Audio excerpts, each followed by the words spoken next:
Jadi Ibu akan lihat catatan minggu lalu. Oke, jadi Sadika ini masalahnya kesulitan belajar matematika khususnya di bagian trigonometri ya. Oke, jadi Sadika sulit belajar matematika di bagian trigonometri. Harapan Sadika untuk masalah Sadika ini apa?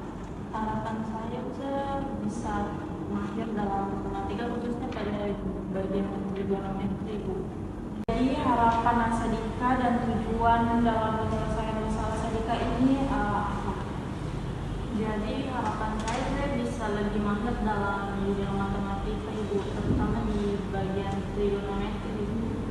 Dan tujuan saya agar nilai matematika saya di rapor saya tidak buruk-buruk banget. Oke, jadi harapan Sadika ini agar bisa mengerti khususnya di bagian trigonometri dan agar rapor Sadika lagi tidak naik turun gitu. Iya. Oke, mungkin solusi dari masalah Sadika ini Ibu bisa menawarkan Sadika bisa bicara dulu dengan orang tua tentang masalah Sadika. Siapa tahu orang tua bisa bantu dengan mengikutkan Sadika ini les, atau Sadika juga bisa akses di internet di YouTube tentang cara belajar matematika yang mudah. Dan Sadika ini harus buat jadwal belajar yang teratur. Kemudian kalau perlu Ibu sarankan Sadika ini sewa tutoring kayak gitu untuk di rumah, ataukah Sadika mau offline atau online, mungkin itu bisa membantu dalam Sadika mendalami pelajaran matematika khususnya bagian trigonometri. Dan jangan lupa untuk membuat kelompok belajar. Jadi Sadika ini cari teman sekelasnya yang mungkin mahir dalam pelajaran matematika khususnya di bagian trigonometri. Jadi mungkin solusi Ibu yang tadi sampaikan kapan bisa dilakukan? Secepatnya sih, Bu. Sebisa mungkin besok saya mulai cari tutor atau lesson. Oke, baik Sadika. Jadi harapan Ibu semoga solusi yang Ibu tadi sampaikan bisa membantu Sadika, dan Ibu akan kontrol bagaimana perkembangan Sadika dalam menyelesaikan masalah ini. Saya sebagai konselor, saya bisa membantu konseli saya merumuskan kegiatan atau langkah-langkah yang akan dilakukannya. Kemudian membantu konseli mengembangkan langkah-langkah awal atau menengah ataupun akhir yang akan dilakukannya, dan menetapkan waktu untuk memulai kegiatan dan memberikan penguatan positif terhadap konseli. Baik, sebagai konseli saya merasa lebih dipahami dan lebih didengar, dan saya merasa lebih terbantu dalam mengatasi masalah-masalah yang saya alami.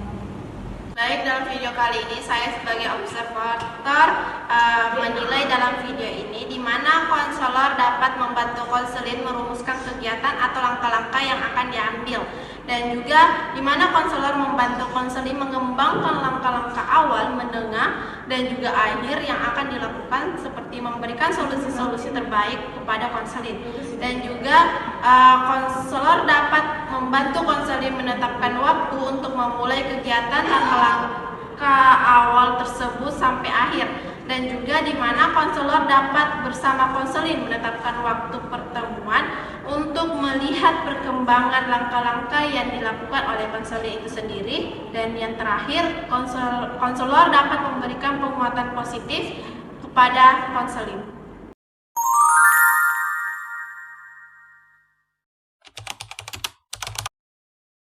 Oke, Ibu cek dulu ya catatan layanan kita minggu lalu.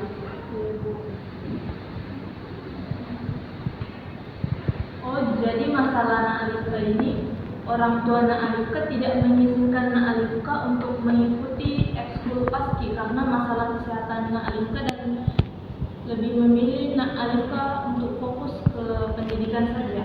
Iya, Bu. Jadi harapan dan tujuan Nak Alifka ke depannya bagaimana?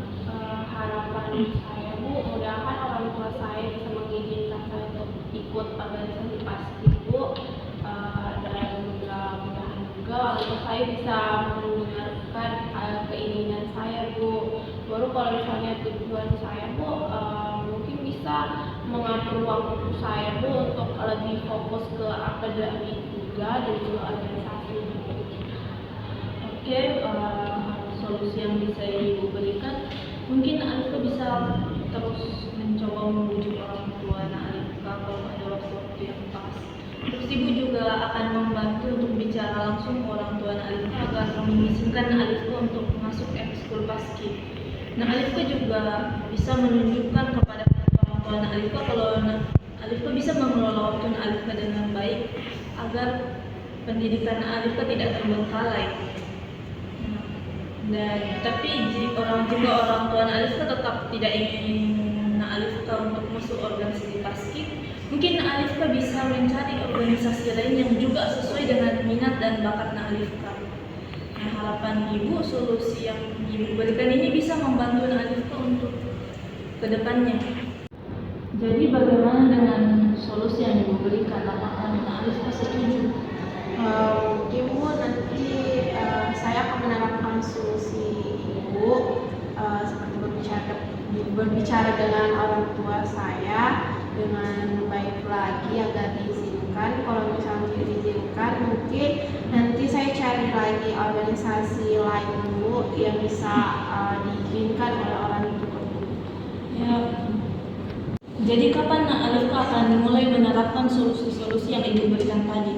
Mungkin dari solusi Ibu yaitu berbicara dengan orang tua, mungkin bulan dari sini kalau saya mungkin bisa menerapkannya Bu, saat berbicara dengan orang tua saya lebih baik lagi.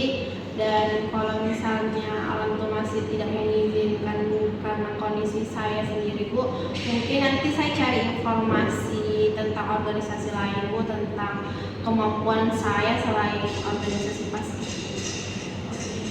Jadi harapan Ibu ke depannya, jika Alifka tetap tidak diizinkan masuk organisasi paski, Alifka bisa menemukan organisasi lain yang juga sesuai dengan minat dan bakat Alifka, yang juga diizinkan oleh orang tua Alifka, serta tidak mengganggu akademik Alifka.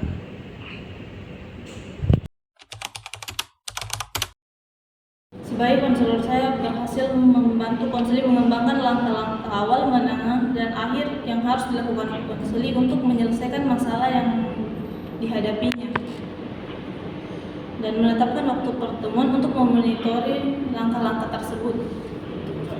Baik, saya sebagai konselin dapat memahami dan juga mendapatkan solusi-solusi terbaik dari konselor itu sendiri terhadap masalah yang saya hadapi, dan juga saya merasa didukung atas permasalahan saya dan dipahami oleh konselor. Saya sebagai observator, saya mengamati pada video kali ini konselor sudah menunjukkan aksi dalam membantu konseli merumuskan kegiatan atau langkah-langkah yang akan dilakukannya dalam penyelesaian masalahnya. Kemudian menetapkan waktu untuk memulai kegiatan dalam langkah-langkah yang diberikan, kemudian memberikan penguatan positif atau negatif terhadap konseli untuk merencanakan kegiatan selanjutnya.